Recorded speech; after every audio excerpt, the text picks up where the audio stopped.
Assalamualaikum warahmatullahi wabarakatuh. Waalaikumsalam warahmatullahi wabarakatuh. Alhamdulillah wassalatu wassalamu ala rasulillah Sayyidina Muhammad ibni Abdillah wa ala alihi wa sahbihi wa mawalah, amma ba'du. Alhamdulillah, pada siang hari ini kita kembali melanjutkan kajian rutin kitab Bulughul Maram. Saat ini kita sampai di dalam pembahasan kitabus shalah, yaitu kitab tentang sholat, bab yang ke-6, babul masajid, bab tentang masjid-masjid, hadis yang ke 204. Wa anha, dan darinya. Nah, siapa? Abu Hurairah. Pak Abu Hurairah. Orang wa anha, kalau wa anha, ha itu domirnya ke cowok atau cewek? Ke kalau hu cowok atau cewek? Cowok. Kalau cewek, wa anha, dan darinya. Nah, nya itu berarti kan perempuan. Nah, siapa? Kemarin siapa yang meriwayatkan hadis? Saat itu kan yang diceritakan. Kan saat itu yang terluka kan kemarin kan? Siapa? Siti Aisyah. Wa anha, dan dari Siti Aisyah radhiyallahu anha, qalat, beliau berkata, ra'aitu Rasulullah sallallahu alaihi wasallam, aku telah melihat Rasulullah sallallahu alaihi wasallam yasturuni. Yasturuni itu asal katanya dari sataro. Sataro itu artinya menutupi. Jadi yasturuni itu menutupi diriku. Maksudnya menutupi di sini. Kalau dari kalimat hadis ini, menghalangi pandangan Siti Aisyah. Jadi yasturuni, menghalangiku. Wa ana anduru ilal habasyah. Wa ana, sedangkan aku, anduru, sedang melihat, ilal habasyah, kepada orang Habasyah. Orang Habasyah itu sebuah negara, nanti ada penjelasannya apa itu Habasyah. Yal'abuna, yang sedang bermain. Yang sedang bermain di sini maksudnya main perang-perangan fil masjidi, di dalam masjid. Al hadis, artinya ini ada kelanjutan hadisnya, tapi yang menjadi pokok pembahasannya adalah yasturuni wa ana anduru ilal habasyah yal'abuna fil masjid. Itu yang jadi pokok pembahasan. Muttafaqun alaih, diriwayatkan oleh Imam Bukhari dan Muslim. Bisa difahami maksudnya? Paham ya? Jadi Rasulullah Shallallahu Alaihi Wasallam itu menghalangi pandangan Siti Aisyah ketika Siti Aisyah memandang orang Habasyah yang main perang-perangan di dalam masjid. Maksudnya menghalangi itu bagaimana? Menghalangi pandangan itu maksudnya apa? Bukan mengalihkan, menutupi. Jadi berdiri di hadapannya sehingga Siti Aisyah tidak bisa melihat orang Habasyah yang sedang main perang-perangan. Jadi dihalangi pandangannya. Apa itu Habasyah? Ada yang tahu? Habasyah itu apa? Habasyah itu adalah bangsa berkulit hitam, suku berkulit hitam, dan tinggal di negeri yang saat ini berada di negara Ethiopia, yang berada di Afrika bagian timur. Jadi Habasyah itu sekarang nama negaranya Ethiopia, ada di wilayah Afrika Timur. Itu namanya Habasyah. Jadi sukunya itu namanya Habasyah. Habasyah itu orang kulit hitam yang asalnya dari Ethiopia. Paham ya? Ya.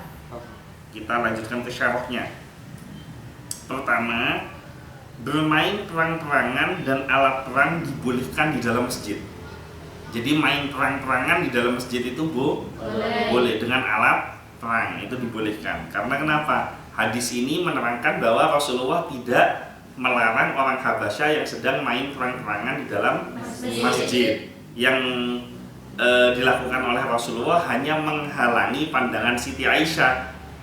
Yang perang-perangan nggak dihentikan, yang memandang dihalangi. Berarti perang-perangannya boleh. Kedua, segala kegiatan yang mendukung pada jihad boleh dilakukan di masjid. Jadi semua yang mendukung kepada jihad itu boleh dilakukan di dalam masjid. Nah, zaman sekarang jihad yang dilakukan di dalam masjid itu apa contohnya? Waktu bulan Ramadan bungkus beras di dalam masjid, itu namanya jihad. Jihad itu tidak selalu perang-perangan. Atau misalkan ada kemarin waktu zamannya COVID, ya, ada pendidikan edukasi tentang bagaimana terlindung dari COVID dan dilaksanakan dalam masjid, boleh. Itu juga jihad itu. Atau mungkin menyelenggarakan vaksinasi massal di halaman masjid, yang mana para pesertanya menunggu di dalam masjid, itu boleh, tentunya dengan syarat-syarat yang ditetapkan oleh syariat. Salah satunya yaitu kebersihan masjid harus dijaga. Selanjutnya, kalau punya anak latihan perang, suka main perang-perangan, itu jangan dimarahin. Kalau sekarang kalau perang-perangan di dalam masjid itu kan pasti anak-anak, ada mungkin bapaknya kalau sekarang. Nah, ya, kalau ada anak perang-perangan di dalam masjid jangan dimarahin. Kenapa? Pertama, kalau anak dimarahin main di dalam masjid, maka dia tidak kerasan ke masjid.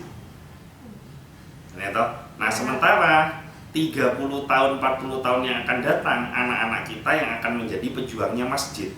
Nah, kalau dari kecil dia sudah tidak kerasan di masjid, bagaimana masjid kita nasibnya di masa yang mendatang?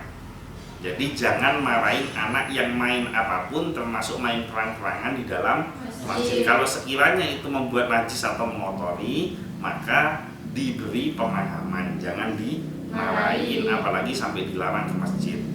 Kedua, main perang-perangan itu jangan dilarang, karena perang-perangan itu menumbuhkan keberanian. Jadi perang-perangan itu melatih keberanian.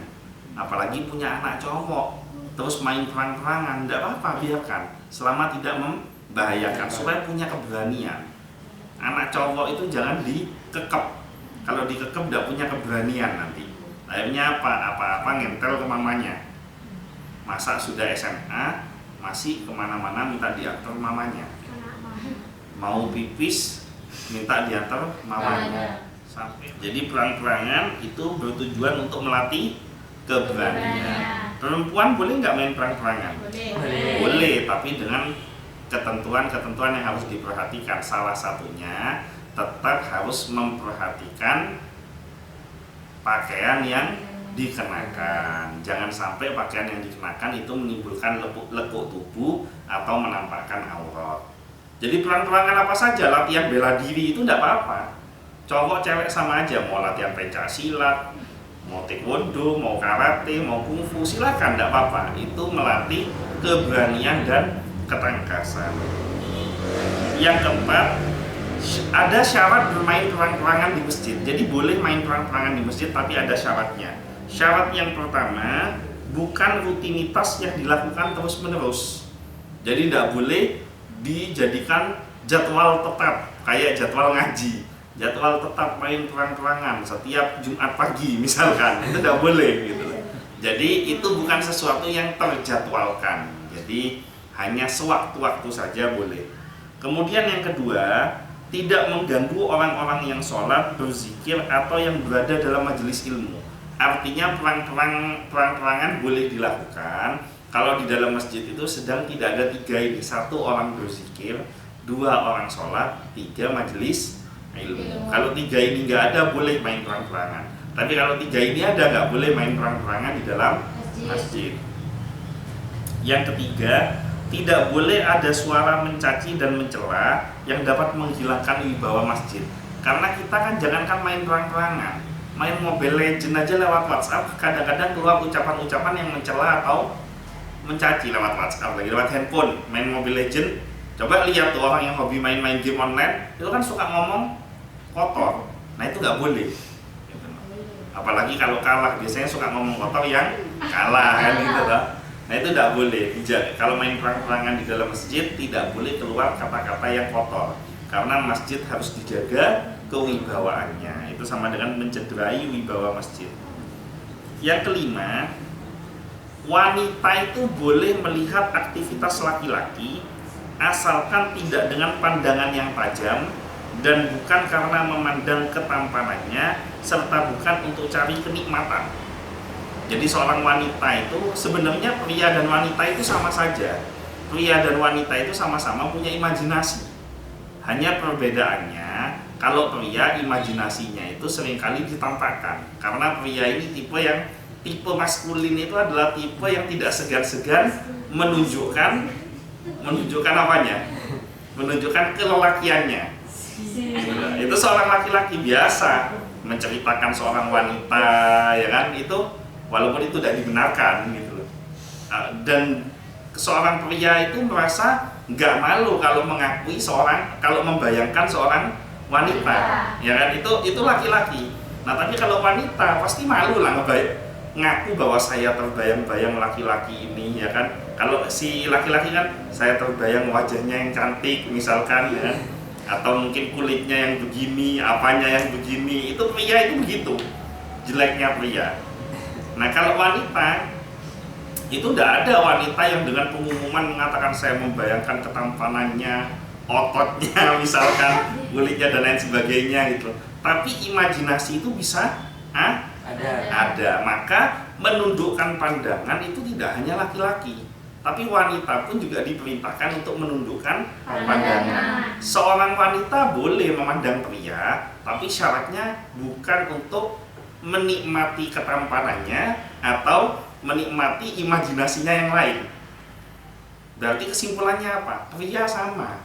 Pria itu boleh memandang wanita dengan catatan dua itu, bukan untuk menikmati kecantikannya atau menikmati imajinasi dari wanita tersebut. Paham ya? Jadi Siti Aisyah ditutup oleh Rasulullah pandangannya karena Rasulullah ingin mengajarkan bahwa seorang wanita tidak boleh memandang laki-laki berdasarkan dari ketampanannya atau imajinasi dari, kan rata-rata orang Habasyah itu kan kekar-kekar. Kadang ada beberapa wanita yang kan masalah ganteng atau cantik itu kan relatif.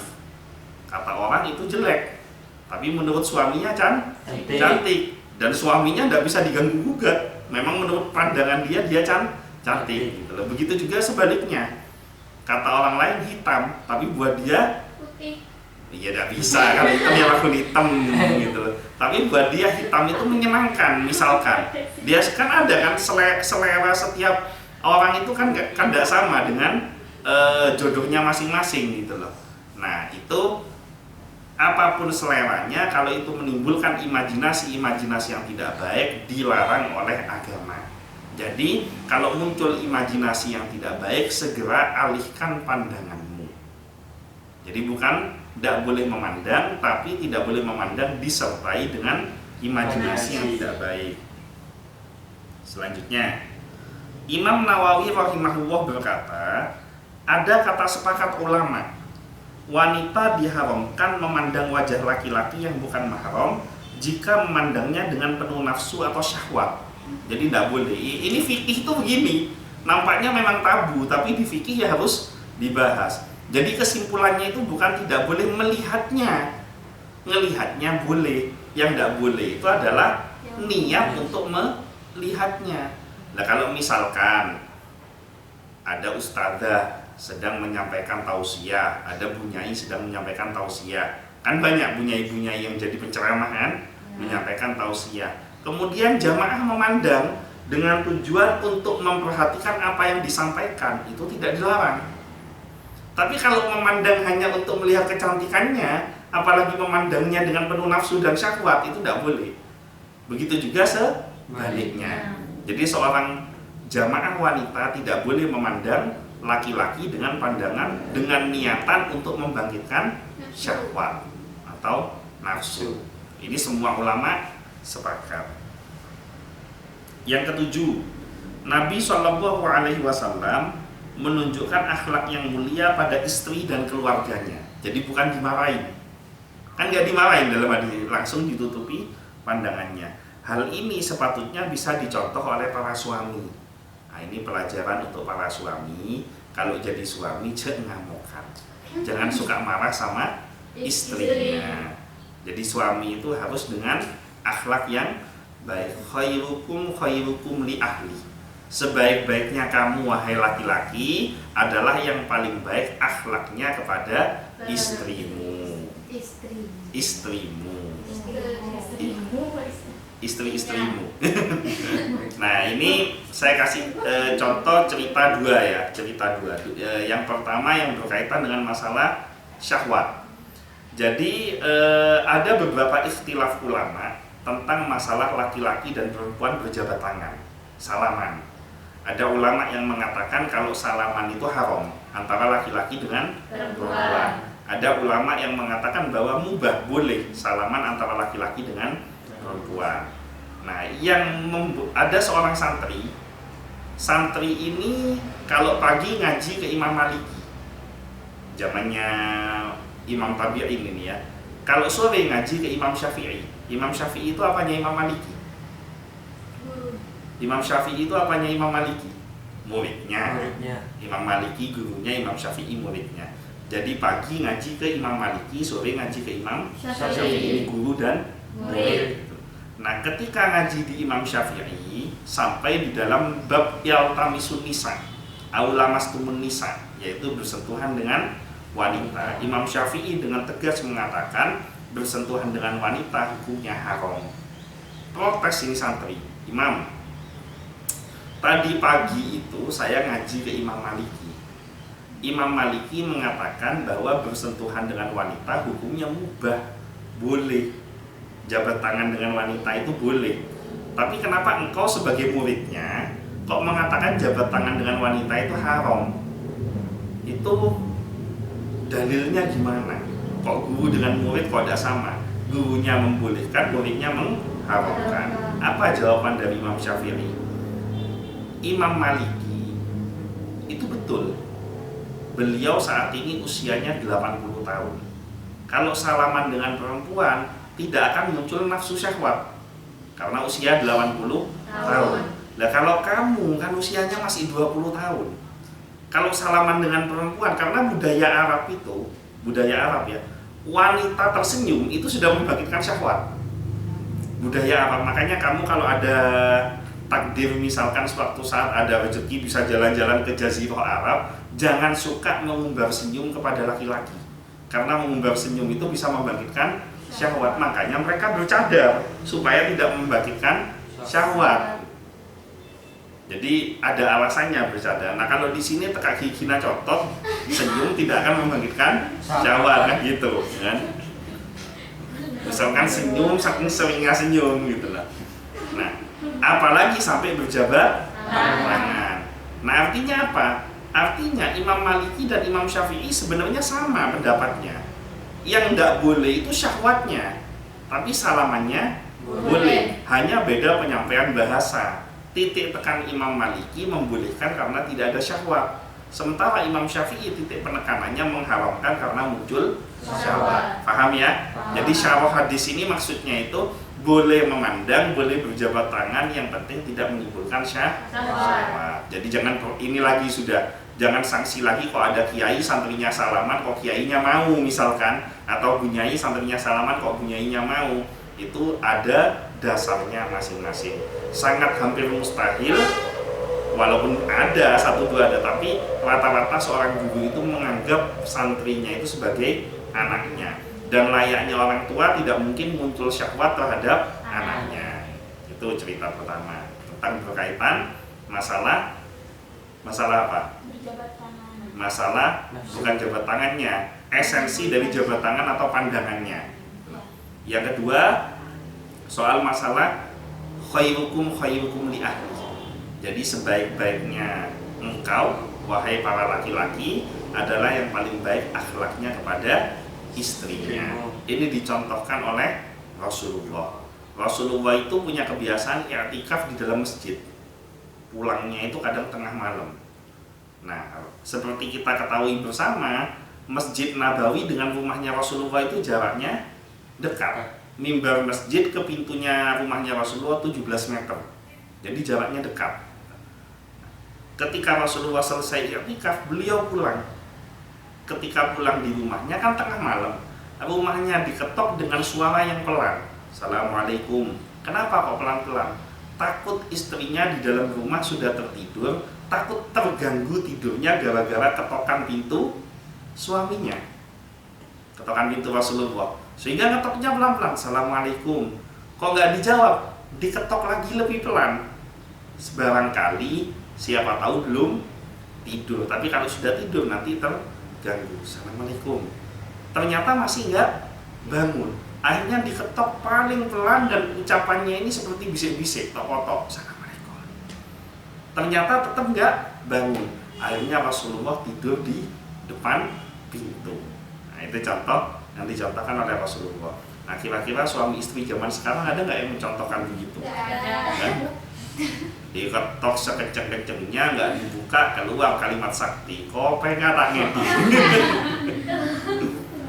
Itu berlaku juga sebaliknya loh ya. Tidak cuma perempuan tidak boleh diganggu tidurnya, laki-laki juga tidak boleh diganggu tidurnya kalau tidak untuk urusan-urusan yang penting gitu loh. Itu akhlaknya Rasulullah. Makanya kenapa ketika saya ngasih kajian Bulughul Maram pada tidur semua nggak saya bangunin.